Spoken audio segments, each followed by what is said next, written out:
Gurave Namaha. Gurave Gaurachandraya Radhikaye Tadalaye Krishnaya Krishna Bhaktaya Tadbhaktaya Namo Namaha. Yam Pravajantam Anupeta Apeta Krityam Dvapayano Viraha Katara Ajuhava Putreti Tanmayataya Taravo Binedus Tam Savabhutam Hridayam Munimanatosmi Narayanam Namaskritya Naram Chaiva Narotamam Devim Saraswatam Vyasam Tato Jayamudirayat Bhaktya Vihina Aparada Lakshai Kiptascha Kamari Tarangamadye Kripa Maitvam Sharanam Prapanna Vrinde Namaste Charanada Vindam Tave Vasmi Najivami Tvaya Vina Iti Vigyaya Radhe Tvam Nayanam Charanandike Vancha Kalpatarubhascha Kripa Sindhubhya Evacha Patitanam Pavanebhyo Vaishnavebhyo Namo Namaha. So we always begin by offering our most humble obeisance unto the lotus feet of our beloved Gurus, unto Sri Guru Pada Padma Nityalila Bhavishta, Om Vishnu Padasto Tarasat Sri Srimad Bhaktivedanta Swami Maharaj Srila Prabhupada, and Sri Guru Pada Padma Nityalila Bhavishta, Om Vishnu Padasto Tarasat Sri Srimad Bhaktivedanta Narayan Goswami Maharaj, under our exalted Rupanuga Guru Varga, and all the Sambhu Vaishnavas and Vaishnavis. Okay, so we're on chapter 6 of this beautiful Holy Dust of Braj book. Let's see, do we have anybody here? Nope. I guess everybody's given up. Last couple of days, no sound. Well, so, let's begin. The Padma Purana, Skanda Purana, and other Puranas extensively describe the glories and specialties. We always say specialities, but I think it's specialties of Kesava Vrata. The jivas take birth in this world and have to experience their prarabdha and aprarabdha karma, which they have collected since millions of lives. Prarabdha karma, that is a karma that's manifesting now. The body you get, right? Your inclinations, your tendencies, and things that unfold in this lifetime. Aprarabdha karma are the seeds of previous deeds that are waiting in various stages to manifest. Some in another life, next life, some perhaps later in this life, right? Desires that have not yet manifested in the form of actions, all these subtle stages of experiencing the results of our previous misdeeds and offenses. So, we've collected since millions of lives, right? It's not that your activities bear immediate fruit. Some it appears that they do. Some, it appears like you're getting very quick karma, and some will just lie dormant and wait and fester and then spring up later. So, after taking birth in this world, they meet many other living entities. As a result, their balance of karma invariably increases. The jivas don't know how to purify themselves and establish a relationship with Bhagavan. Therefore, the Shastras advise, in this month, you should water Tulsi Devi, and placing Shalagram Shila or Govardhan Shila on an altar, you should shower them with water every day, which we do, right? Joy bathes them every day. And we do water Tulsi every day, but not like this. We don't have the climate for that. What is the result of having drops of water trickle down on the Shalagram Shila or on Tulsi Devi? Our karma from millions of lives will be washed away. Although Krishna, Ramachandra, and many other incarnations appeared, we never bathed them with water and we never served them. We only shower and clean our own body with great diligence. We care about our own body much more than we care about the deity. We're very attentive to our own needs. But if we could be just 10% as attentive to the deity, oh, what a change that would be. The Charnamrita of Krishna is Bhagavati Ganga herself. Although we bathe in the Ganga every day, how can we bathe our soul? One should do Abhishek of Keshav Dev and Tulsi Devi. Thus, when we take their Charnamrita, our insurmountable prarabdha karma resulting from previous lives will be completely destroyed.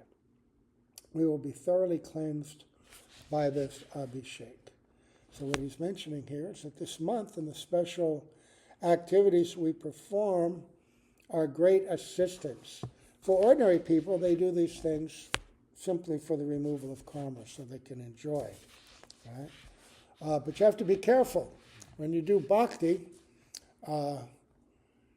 you find that not only are your bad prarabdha karma, so-called bad prarabdha karma, being destroyed, but also the good prarabdha karma, your opportunity for enjoyment. That's also the fruit of previous deeds, right? Good karma, wealth, beauty, education, knowledge, all these different things that we like. Do bhakti and you may lose that as well. Not that you all of a sudden become stupid and ugly, but you lose the propensity to enjoy those things, or even the opportunity. Remember, Krishna says that one who I especially favor, I take away those opportunities for happiness and enjoyment in this world. But he won't leave you completely bereft. He'll take away that so that he can give you something much more valuable, which is Krishna Bhakti. I mean, why try to enjoy and interact with others in the limited material world? I mean, we're not Buddhists. We don't say that it's completely unreal. It is real. But our identification and purpose in this world is unreal. We're taking this as our real field of activities and our real place of enjoyment. But when we change our mentality and see it as a field of activities for bhakti, then we see this world for what it is. It's Krishna's energy. It's Krishna's energy, and we happen to be in this environment, so use this energy for Krishna's service. And then you're actually, with the right mentality, you're moving towards Swarupa Siddha Bhakti. Right? I remember Gurudev told us one time, he mentioned to me and another devotee, and the devotee was doing a nice project. He had a farm and a school and an orphanage and a clinic. He was doing all these things because he was raised in South India and spent some years in one of those things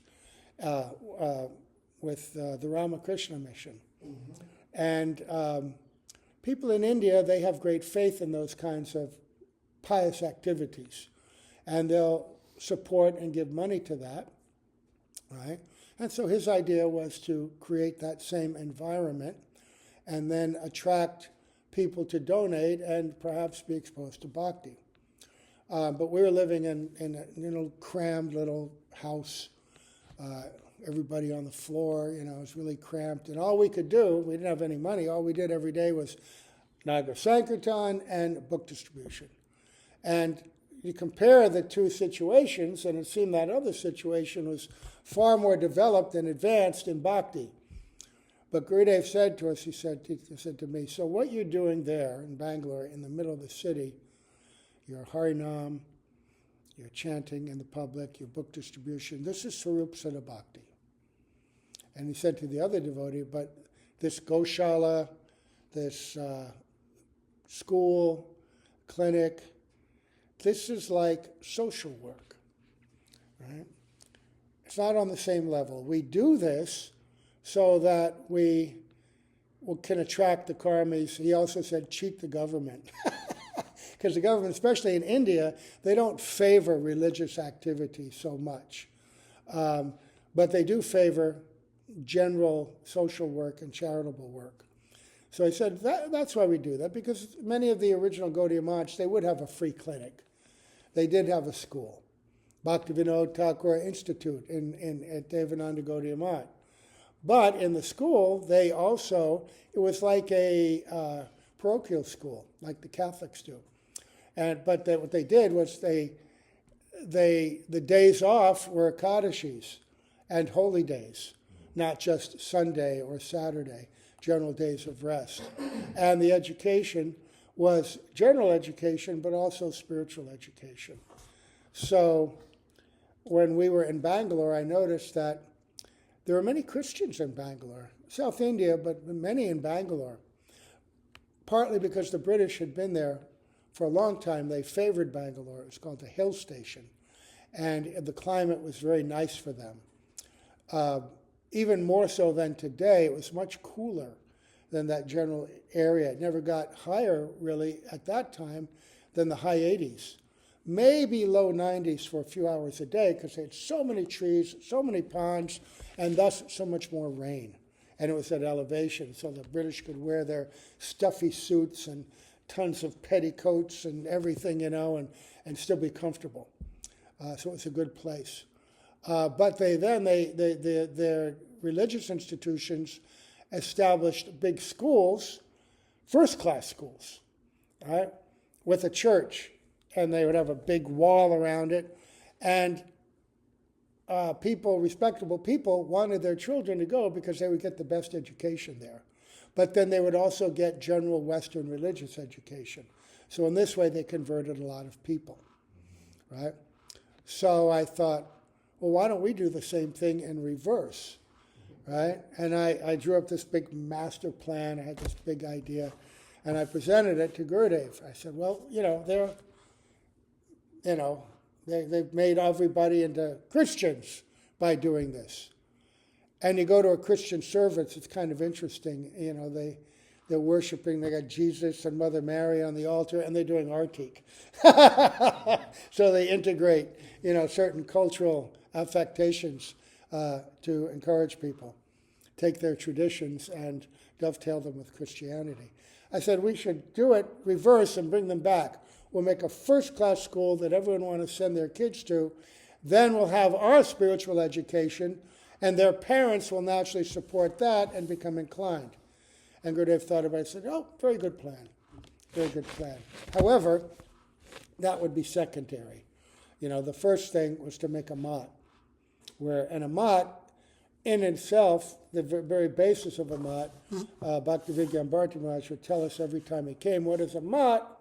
A mat is a place for training for those who are living there, and training in bhakti to come to the highest standard of spiritual Brahminical culture and behavior and knowledge and practice, and training for those who attend, not just to come and wave a stick of incense or an artik lamp, give a little donation and then go away. No, but to actually hear and take instruction in bhakti and purify and make their lives meaningful, right? So these things, this special month, it's not just for the general public, it purifies their karma and it gives them some sukriti towards bhakti, right? But for devotees, it's a deepening of our attachment and relationship with Tulsi, with Shalagram, with Govardhan Shila. We have a deeper conception of it. So, but it's good to understand. The sun, moon, and all other planets bear witness to your karma. Oh, and one last thing. He wasn't condemning that devotee's activities or minimizing them. He's just saying, remember what the place is really about. Don't get sidetracked by attachment to all these other things, right? Understand what purpose they play and what their relationship to bhakti is.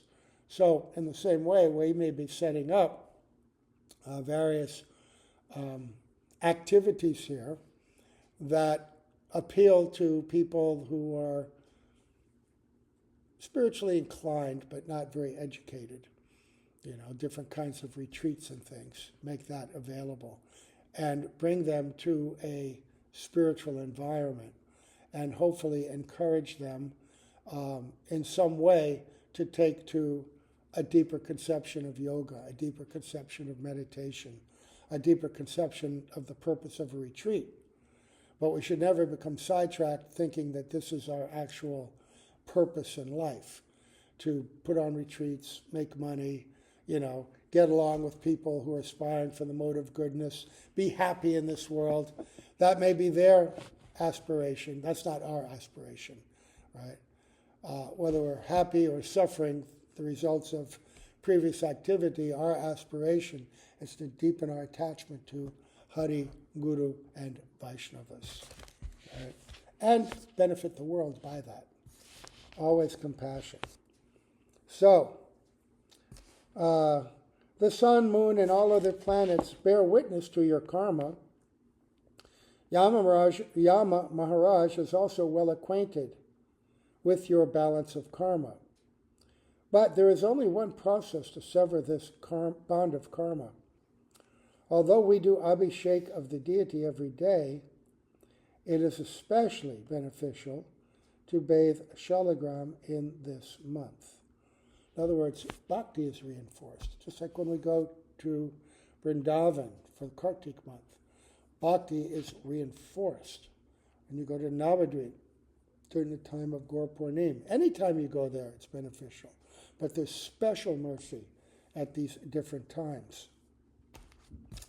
The rishis would go to the banks of the holy river early in the morning. They would go to the Mandakini, Ganga, Jamuna, Saraswati, Godavari, Kaveri, Narmada, and Sindhu, and bathe there. They would go especially where these holy rivers form a confluence. That place where 3 holy rivers meet together is called Triveni. Where 5 holy rivers meet together is called Panchaveni. And where 7 holy rivers meet and merge together is called Saptaveni.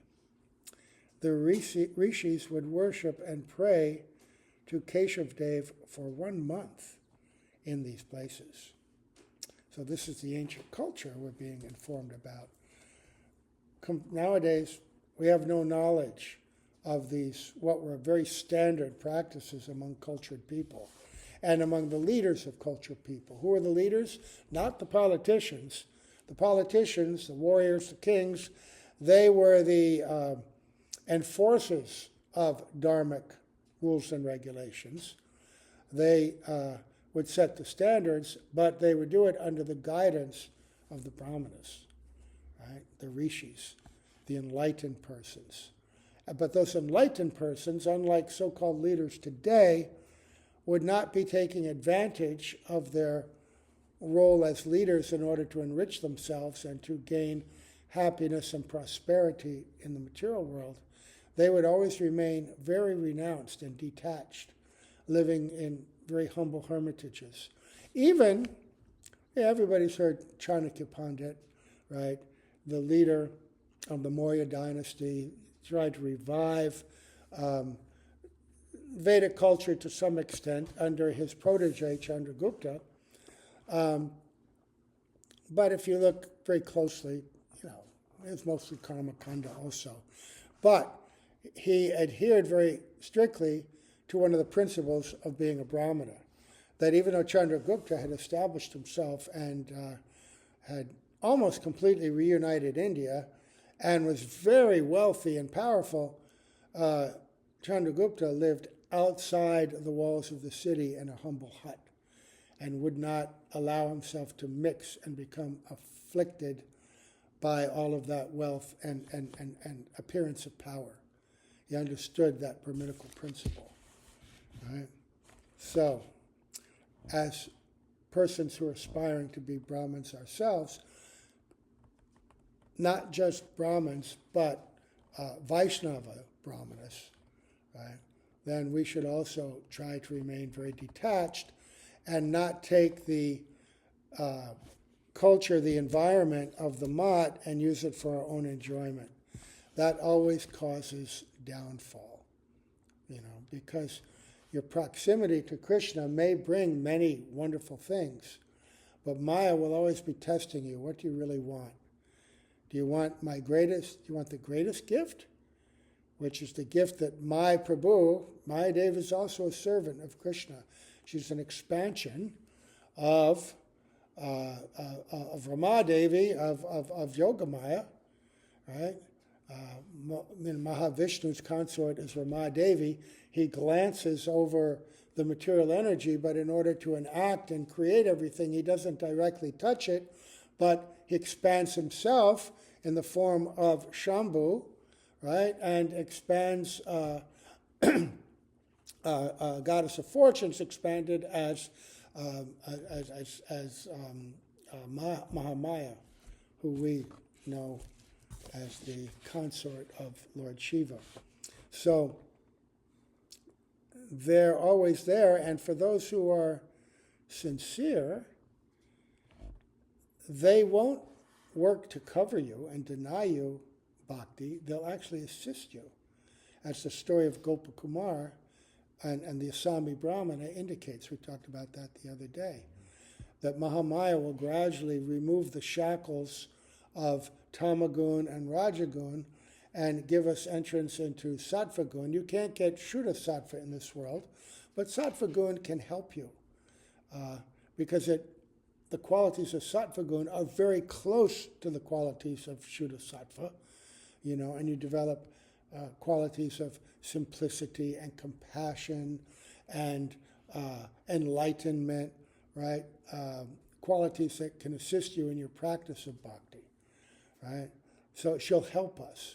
She'll help us. But on the other hand, if you are not aspiring for that and you want material things, like sometimes in temples, people they're appointed like to be the caretakers of the hundi. The hundi is donation box. And in some temples, these hundis get filled with money, with rings and jewelry and all kinds of opulent things. And in some temples, it's understood that the treasurer, okay, this photography, oh, this for me, this photography, this for me. They take a piece. But what are they getting? They're getting that, and they're not getting bhakti. One time, the disciples, sannyasis of Srila Bhaktisiddhanta Saraswati Prabhupada came to him, and they had a complaint that one of his chief disciples, very senior person, was given management and oversight over the financial affairs of the monk. And he was using some of the money to send his children to good schools, back to the family so they could have a nice house and rich like that. And these devotees of Bhaktisiddhanta Saraswati were appalled by that. We're going out, we're collecting, we're trying to build this institution, and this person is taking these things for his own enjoyment. This is clearly not what you taught, and it will discourage people from wanting to contribute also. And Bhaktisiddhanta Saraswati Prabhupada said, they said, so we don't want to collect as long as he is in that position. And then so he said, all right, then you can all go. Okay? I need him in that position more than I need you. I can do all the preaching, you're only my assistants. But he's a very good manager. He's an excellent manager. And if I had to hire somebody in his post, it would cost me far more to do that. Why are you complaining? You are performing Shuddha Bhakti, and you're getting the fruits of that. So he's taking this other, and that's his fruit. Why are you jealous or worried about him taking that inferior fruit when you, because of your mood of absolute surrender, are getting something far greater? Krishna will give everyone what they are due. right? Focus on your own service. I'm aware of everything. I am seeing all and adjusting appropriately. Right? That's an amazing message. It goes back to what we heard the other day. Guru will not treat everybody necessarily the same way. Don't become disturbed by that. Become, inclined more towards, oh, he's chastising me, he's correcting me, oh, he has great, great affection for me. Because, I may be doing so much service, I'm doing this and that, but Guru, he's seeing that, oh, I need to remove this anartha. And when that's removed, oh, I'll be even happier and more engaged in service. Right? So that's how we should see it. If I'm getting chastised, oh, my Guru shows me so much mercy. There's a story, Srila Prabhupada tells a story of, he didn't see directly his own Guru Maharaj so many times. I've heard him say up to 12 times, maybe he saw him actually personally and conversed with him. But very early on, he had met him in 1922.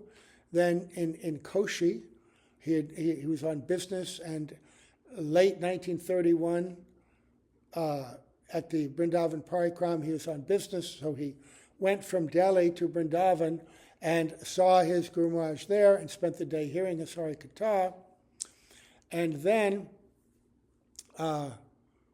met him once again in Allahabad when they were opening their Grand Mat, and Bhaktisiddhanta Saraswati Prabhupada was there, and they were offering up all different devotees for initiation, devotees that had come and helped to serve the mission, and Srila Prabhupada was their prize offering, because he'd been there for many years and had helped them, made connections with business people, had gone out with him on preaching engagements, and they're very proud of him. And they didn't necessarily know because, they knew he met him in 1921, he'd seen him in Koshi, but then they offered him to Saraswati Prabhupada for initiation. Saraswati Prabhupada said, they thought they're offering someone he didn't know. No, I know him. I have noted him. He hears very nicely. Well, how did he hear? He heard from the very first time that he met Saraswati Prabhupada, he made a connection. And the connection was this simple instruction. At first, Srila Prabhupada argued with him to preach the message of Mahaprabhu. First, we have to our Srila Prabhupada argued with Bhaktisiddhanta Saraswati Prabhupada. Before we can preach and people take the message of Mahaprabhu seriously, we should become an independent nation. Right now, we're a dependent nation, so why would people listen to us? And Saraswati Prabhupada said, the mission of Mahaprabhu has nothing to do with the national status of India. It's transcendental and independent, and it has its own power. The idea of this nation, that nation, nations come, nations go throughout the history of the world. All the nations of the world have come and gone and forgotten. Right? Anyone ever read that poem I think it was by Shelley? Maybe it was about Ozymandias. Heard that in English class? Come on. You don't remember that? Oh my God. I remember that from 60 years ago. Anyway, it was a poem because the British archaeologists in their studies had come across this great statue that had been buried in the sand, right? And had been toppled over, and at the base was a statement. And it said, I am Ozymandias, great king. Here's some Mesopotamian king, completely forgotten in history. And he said, behold my works. Behold, you see, and it was a description of his kingdom and his city and all his power. And a very beautiful poem. And then it describes this Ozymandias, and then it fades out and saying, and then as I looked around, all I saw was sand everywhere. Sand, completely forgotten in the sands of time. So he said that, Saraswati Prabhupada. I don't believe he quoted the poem, but he talked about that principle. And Srila Prabhupada was convinced, and he took that message, and he took Saraswati Prabhupada as his guru in his heart from that moment on. From that moment on, he was his disciple. And Srila Prabhupada said the initiation process, it's a ritual. Real initiation comes from your connection and acceptance of Sri Guru. Right? That's real initiation. The ritual is to reinforce in those who are not yet qualified that connection. Right?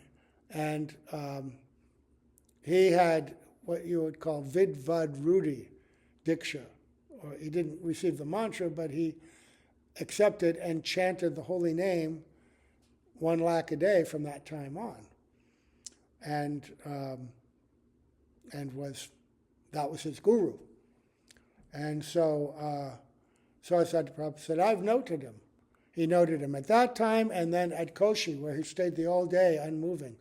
And then Srila Prabhupada tells a story that there was a gathering of people, and Saraswati Prabhupada was speaking, and he spoke in a very elevated way. His language, in any language, was so high, very difficult for people to follow. Even, there's one beautiful coffee table-sized book about Bhaktisiddhanta Saraswati Prabhupada. It's got that beautiful black and white picture of him with just the uttariya on, like this style, like he would wear, like Srila Prabhupada wore. And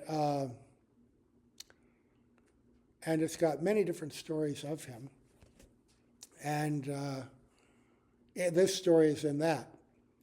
And Srila Prabhupada mentions that he was giving a lecture. No, not this story is in that. The story of him meeting with this PhD professor from Ohio State University who had come to Calcutta to do studies, etc.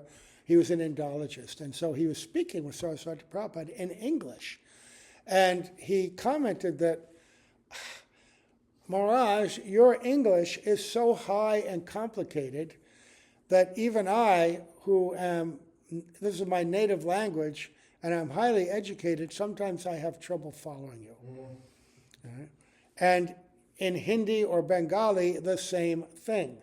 So sometimes they would have he would give the whole lecture, and then one of his senior disciples would more or less interpret it to the native audience to make it understandable. Right?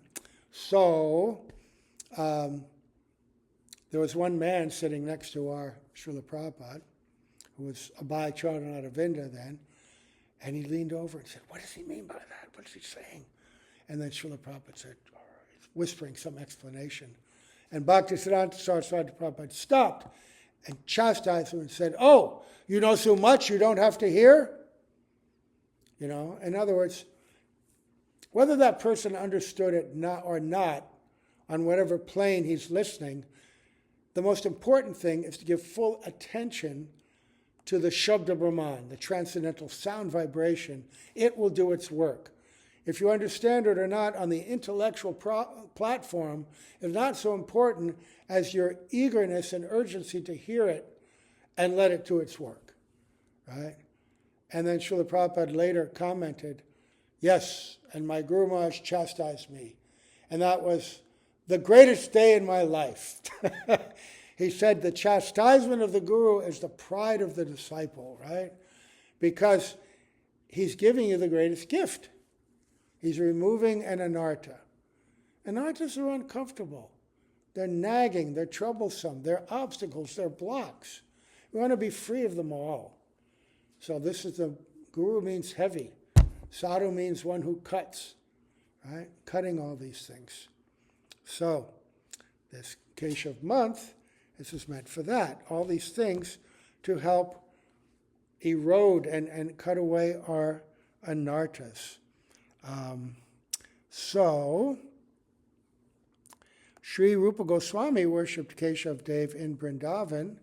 He composed the Keshav Astakam. Who is Keshav? He is the Supreme Lord who performs human-like pastimes as a cowherd boy residing in Braj Mandala. How is the Abhishek of Krishna done during the summer? Is there any need for Krishna to bathe in a pond or under a waterfall? There's no need. Ganga Devi does Abhishek of Keshav Krishna from the sky as rain from the heavens. Seeing this, Krishna's Sakhas say, how kind Devavraj Indra is. He is cooling everyone with his rain. Krishna replies, no, this is not Indra's mercy. Rather, this is the fruit of serving the cows coming from the dynasty of Mother Surabhi. This is her blessing.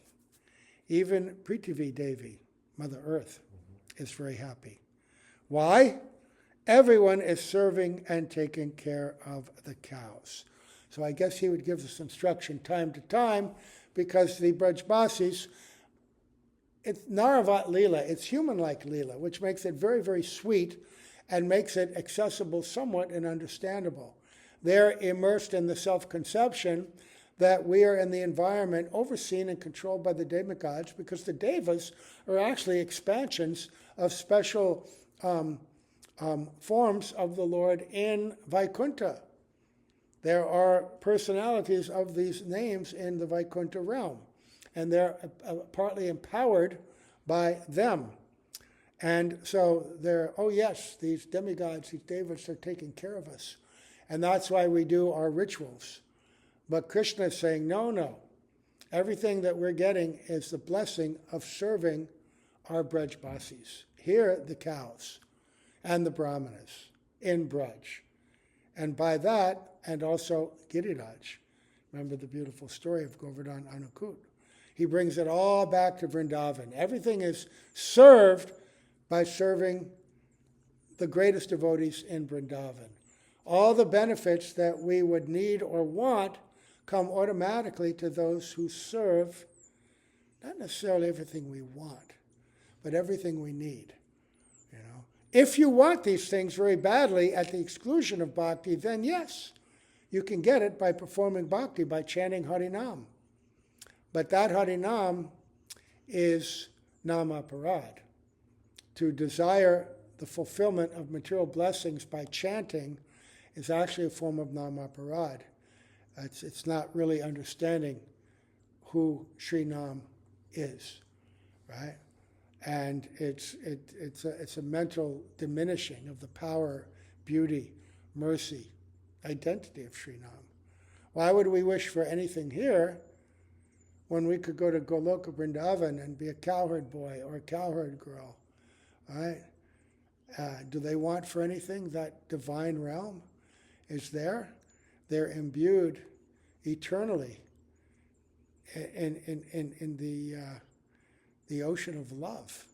Bhakti Rasa Amrita Sindhu. That's the greatest environment, the greatest place to be. To try to take happiness by fulfilling our desires in this grossly degraded reflection of the spiritual world is inadequate and foolish, the more we know. So you learn to use this world for what it's meant. All right, we're here. Use it for the right purpose. Like a prisoner in the jail. What do they got? What's their pleasure? Do they go out to eat at 5-star restaurants? No, the best they can get is the commissary. They can use their money and buy some Twix or some candy bar or some ramen soup. Not and in that, India. huh? Not in India.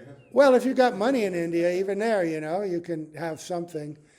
But not much. Not much. Different levels of prisons for different kinds of people.